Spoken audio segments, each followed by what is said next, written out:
So I just want to make a quick kind of statement, I guess, saying that there are a lot of cuts in this video and it's not as like smooth and long form as I would have wanted.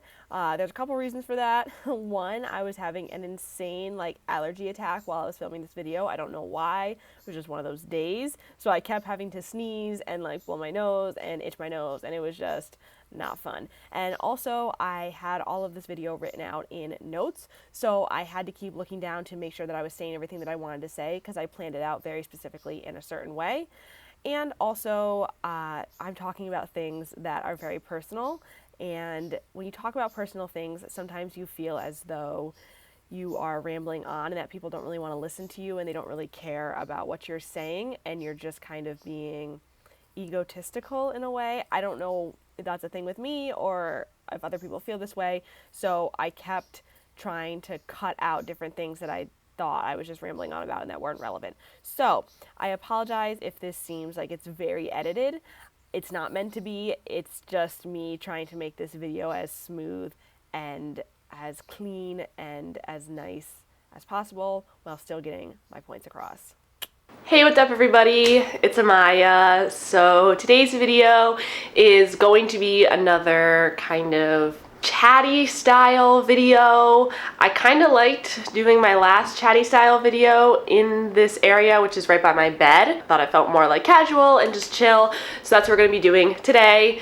I also have Tucker behind me. This is my Yorkie. He is 3. I showed him in, I think, one other video when I first got him, like a lot of years ago, but I don't think he's made an appearance since then. So he's going to be up here with us, I think, for the most of the video, hopefully, because I kind of need it today. We're talking about a tough subject. I need some support. Right, buddy? So in today's video, we are going to be talking about something that I have wanted to talk about for a really long time, but I just kind of haven't gotten around to making the video. 1, because I'm nervous.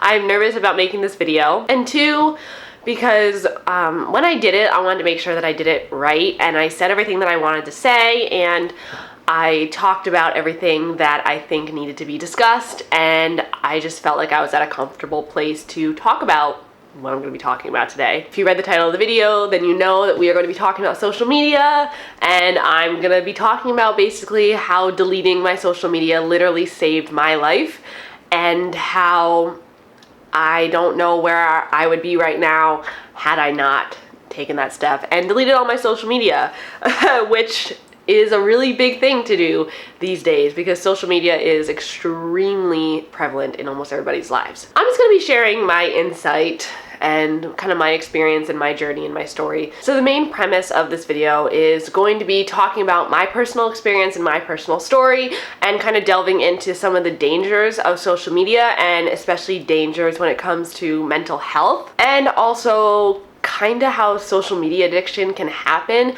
without you even realizing it, and how personally I think, in my not professional opinion, that social media addiction can happen in a lot of different ways, and it can be a lot of different things, if that makes sense. It's kind of vague, but I'll get into it. So I just want to make a quick disclaimer before I start this video. I am not a psychologist or a mental health professional of any kind. I'm not even like studying it in college or anything like that. I am just literally talking about my personal experience, and I want to make that very, very, very clear here. These are just my personal experiences and observations of being a 20-year-old who has struggled with a lot of different things. And just because some of the things that I talk about in this video worked for me doesn't mean they're gonna work for you, and I'm not advocating for you to try them. I'm just sharing my experience to kind of give you an idea, I guess, of one type of solution that worked for me. I'll give a quick trigger warning. There will be discussion, well, not in depth, but a brief discussion centering around sexual assault and unhealthy mental practices. I don't really know how to say it. Just unhealthy things that you should not be doing, sexual content, stuff like that. And I just want to let everybody out there know that. I think it's important to say that before I start this video.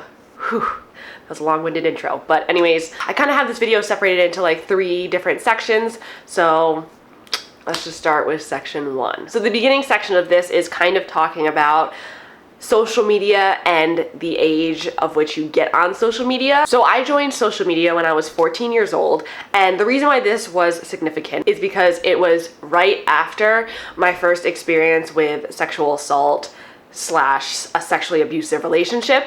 And I know that's crazy at 14, but it's unfortunately more common than I think it seems. But this was right after that experience. And this is significant for a multitude of reasons that I will get into later. And so that adds a lot of context to how things start to go. So also 14 is a very impressionable age, and social media is one of those things that gives you a window to the world. And this can be fantastic in so many different ways. You can find inspiration, you can find people who are like you can find maybe what your dream job is going to be, you can express yourself. I mean, there's so many wonderful things, but this can also be really harmful for a multitude of reasons. There is, things such as comparison, body issues, mental health issues. There's a lot of different things that can arise from having access to such a large and diverse place at such a young and impressionable age. So me joining social media, one, in not a great headspace at 14, and also just being 14 and being impressionable, and you're at that age where you're not like a baby anymore, but you're definitely not like an older teen. So you're kind of stuck in this little place where you're trying to figure out who you are, what you kind of want to be, and just where you want your life to go. Also, a big factor in my story is that all of my friends were pretty much at least 2 years older than me. And this is significant, obviously, for a multitude of reasons, but the reason this was even happening was the fact that I was part of a dance company where I was literally the youngest. I was surrounded by a lot of different age people, which is a great thing because you kind of feel like you have this big group of brothers and sisters, and especially being an oldest child, I didn't really ever have that experience of having an older sister or older brother. So it was great in a lot of different ways, but the issue became when I was exposed to a lot more adult content, sexual jokes, sexual innuendos, different more adult things that maybe 14-year-olds wouldn't be talking about, but 20-year-olds are. And as a 14-year-old, you don't have the same mentality as a 20-year-old. You just don't.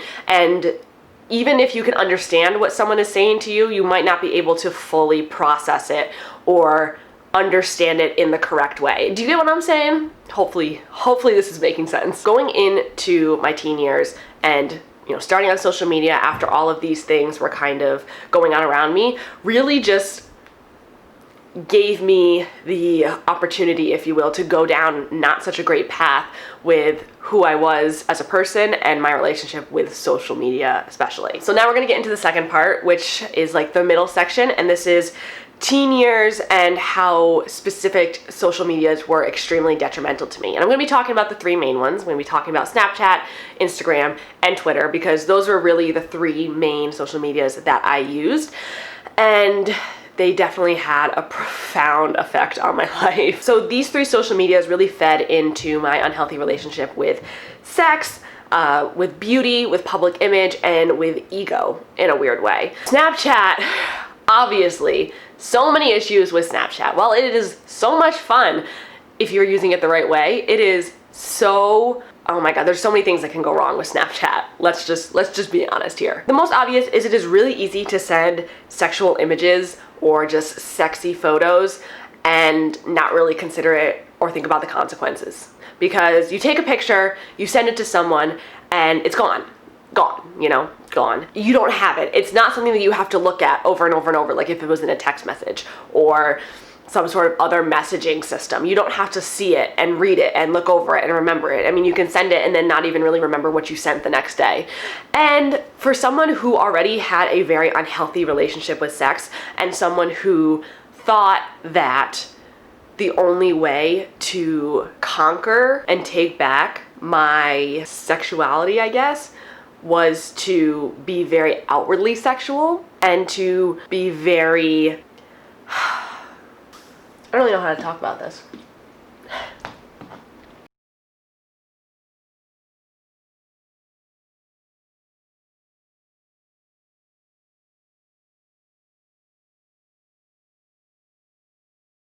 Also, Snapchat creates constant contact between people. This can become very addicting and very stressful, just you know, snapping people all the time and feeling like you can't leave somebody on red, so you need to message them back, even if you're just like sending pictures of yourself, like nothing else. You can see kind of where that would have a snowball type of problem effect. Snapchat also gives you access to a very wide range of people who you may or may not really know. So obviously you have your friends that you can Snapchat, but you can also get involved with like friends of friends or just even random people that you meet online. And this is an issue too, because this is someone who's like seeing your face and seeing you constantly, and you're talking to them constantly, you're in constant contact with them.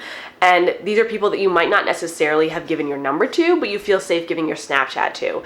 And I almost feel like it should be reversed, because with Snapchat, they're seeing you at all different times of the day, at all different places. It's really easy to get involved with lots of different people through Snapchat. It's so easy. You can just look somebody up and boom, there you go. It also allows for a very easy ego boost. I was like, okay, well, if I can get my ego boost from one person, then why don't I just do it with 2 people or 3 people or 4 people? Why stop at 1? You know? And Snapchat makes it so easy to do that. And this is something that I would do to fix a much bigger problem that couldn't be fixed by just posting something on a story and having people send hard eyes back at me. It would help momentarily. It would make me feel better momentarily. But in the end, I was laying in bed at night being like, I'm worthless. And it really did lead me down some dark paths mentally and, you know, actually with different people. Just caused a lot of issues. And I think it's because it is such an instantaneous, quick, fast thing that you can do that disappears. You don't have to look at all the things that you sent. You don't have to be faced with that. You can kind of send it and forget it. And that's the biggest issue that I had with Snapchat. Allowed me to not be held accountable for what I was doing. All right, next, let's move on to everybody's favorite, of course, Instagram, which I guess everybody's favorite now is TikTok, I think. Is that what everybody's favorite is now? I don't know. But Instagram at the time, this is, you know, the biggest kind of one other than Snapchat. Instagram obviously is probably one of the biggest sources of comparison, like on the internet. You're seeing all these different people who may or may not have edited their photos, you don't necessarily know, and seeing all these people how they want you to see them.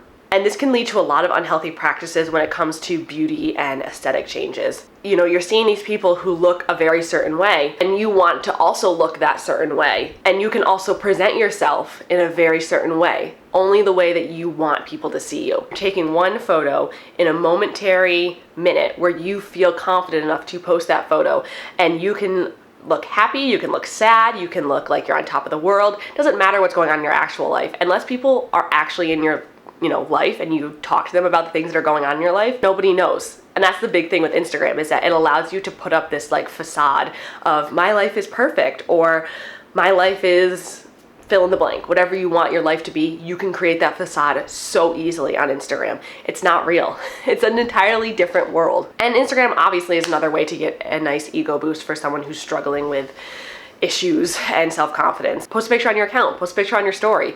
You can do one of those things, I don't know if they still have them. I've been off social media for almost a year, where you like, you know, can write like, say something, and then people like swipe up and like say something to you, and then you have to like respond. That's obviously a very big way for people to get attention when they need it. But if it backfires, it can be even worse, I think, because when you get the sexual attention that you need, or the male attention that you need, or the female attention that you need, it fixes your problem like that, momentarily. That's it. But if it backfires, it only makes the problem worse. And yes, getting that momentary boost can feel good for a second, and it obviously backfires down the line, but having it backfire right away creates a whole host of issues. I was constantly comparing myself to other people when I would see them having like hundreds of comments on their photos, and I would have like 3, and I'd be like, what are they doing? Do I need to upload my photo at a different time? Do I need to make sure my pictures look this certain way? Do they need to look a different way? I would literally research what was the best time to upload an Instagram photo so I knew that the most amount of people would see it. I would try to make myself look a certain way so that way people would respond to it differently. There was so much thought that went into literally posting a photo, and when it didn't work, I felt like so insecure, and like that then just led me to go to a different social media like Snapchat and try to like doubly feed the need for attention that I had. Also, like, follower count and like count is such a stressful thing. Like, so concerned about likes and followers and comments. This is such a big stressor, and it all comes down to the fact that social media creates a different world, a different dimension that is not real life. And that's the biggest thing that I have to say here. And if I can get that point across, that's really all that matters. I was not me when I was on Snapchat. I was not me when I was on Instagram. That's who I wanted you to think that I was. That's how I wanted you to see me. That's how I wanted you to see me at that exact moment. It's very manipulative if you think about it. We're all kind of manipulators in our own way. We're trying to get something. Why are you putting something out into the world if you don't expect to get something back from it? Does that make sense? Even if it's a good thing, it doesn't matter. Good, bad, unhealthy, healthy, whatever. You're posting something out there to get something back, and that's some sort of manipulation in a way. I think, at least. I think personally, that seems like manipulation to me. I don't know if that's the exact definition. That's just my opinion.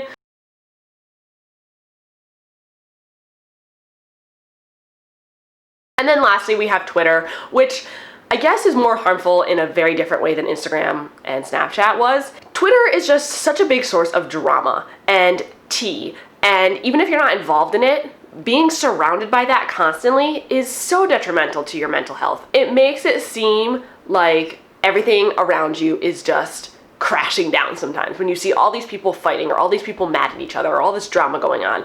It's not healthy. It's not healthy for you to be seeing that and being in that. And Twitter is such a big source of arguments and cyberbullying and just being nasty to each other. It's such a big source of just tearing people down over the stupidest things, these smallest things that you would not tear somebody down about in person. You probably wouldn't even say these things to this person if you were seeing them in real life. It also is just a giant time sucker in general. I just think Twitter is like the biggest time sucker. You can just scroll through there and read all this stuff and just go down these rabbit holes, and all of a sudden it's like 3 hours later and you had no idea. In the end, you're surrounded by this negative and warped view of the world. And I guess I'm generalizing a bit here because obviously there's places on Twitter that are so awesome and, you know, positive and encouraging. And I totally think that that's a great thing. But I'm just kind of talking about, again, my experience and also a lot of things that I see people complaining about with Twitter. And everything just seems so negative and crappy. So now we are getting to the end, which is the world, and by world I mean social media world, crashed down around me, essentially. And social media definitely perpetrated the kind of mental breakdown that I had. I say that because while I can't blame it solely on social media, if I did not have social media, this would have never happened. Obviously there was exigent circumstances, like a really emotionally and sexually abusive relationship. It was the second one that I had been in, and in between there I had dealt with a couple of other sexual harassment, sexual assault issues, and it kind of just led me deeper and deeper and deeper down this really dark hole. And it caused me to become so depressed and anxious and just backwards. Like, that's the only way that I can describe it, is that my priorities were all sorts of messed up. How I viewed myself and others was so backwards, and how I viewed the world and what I deserved and who I was and what I needed and wanted was so backwards. So this led to lots of very unhealthy, harmful practices that I ended up becoming involved in that, you know, I don't really necessarily want to talk about on here. And I started doing things in order to feel something other than just this, I don't even know how to describe it, despair, and realizing that my life was all sorts of messed up, and I felt like I was addicted to social media because it supplied me with all of the things that I needed to keep myself running, the person that I was then. I needed it to get my ego boost. I needed it to get attention. I needed it to stay in contact with people all the time so I wouldn't have to think about myself. And I wouldn't have to spend time with myself. And it was one of those things that at the time I thought it was lessening my anxiety, but of course it wasn't. It was feeding into it so much. It was the cause of it, honestly, in a lot of different circumstances, but you think that it's not. You think that it's a way that's fixing it, but really each time you fix it, it's just creating a new problem for you. Social media gave me the tools to do these things, but it's not social media's fault. I think that anything can be a bad thing when you use it the wrong way. Social media didn't do this to me. I did this to myself using social media, if that makes sense. And I didn't realize it. I honestly didn't realize it. It's taken me, I'm not even joking, till now, almost a year later, to fully understand the impact that this had on me, and that the ways in which social media enabled me to have such an unhealthy lifestyle, to the point where I didn't want to be here anymore. It's just really, really hard to think about that. It's hard.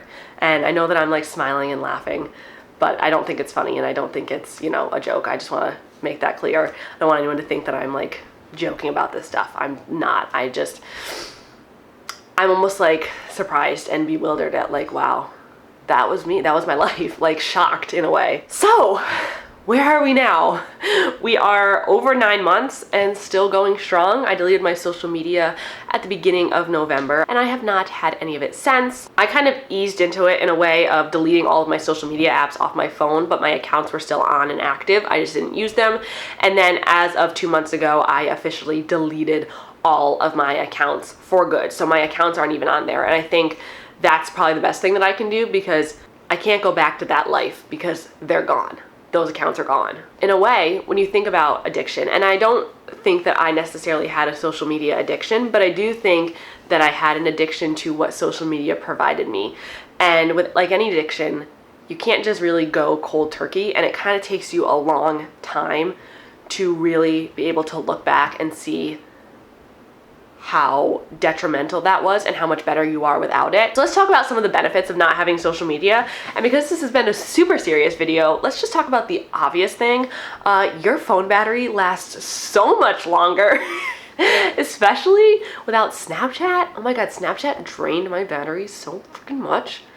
Oh, my battery lasts so much longer now. That's a pro, right? But in all seriousness, one of the best things is that you're not in constant contact with people. It allows you to become okay with being by yourself, as well as being involved with the people that you are physically around. And I know it's one of those things that everyone's like, oh my God, like I know, like be with the people around you. Like it's one of those things your mom would say, but it's so true. Like when you are on your phone on social media, you are having like half your body in that world and half your body in the real world. You're not fully in either place. And when you are fully in the real world, it's such a different experience. I remember things so much more vividly. Like when I go places and do things, I remember it because I wasn't glued to my phone or taking pictures of it with my phone or Snapchatting it or whatever.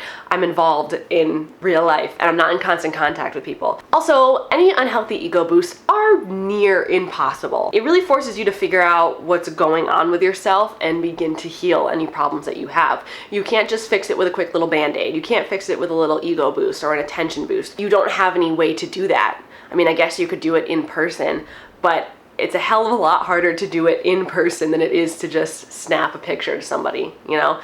So it really allows you to have to work on yourself and have to figure out your problems and not distract yourself from them.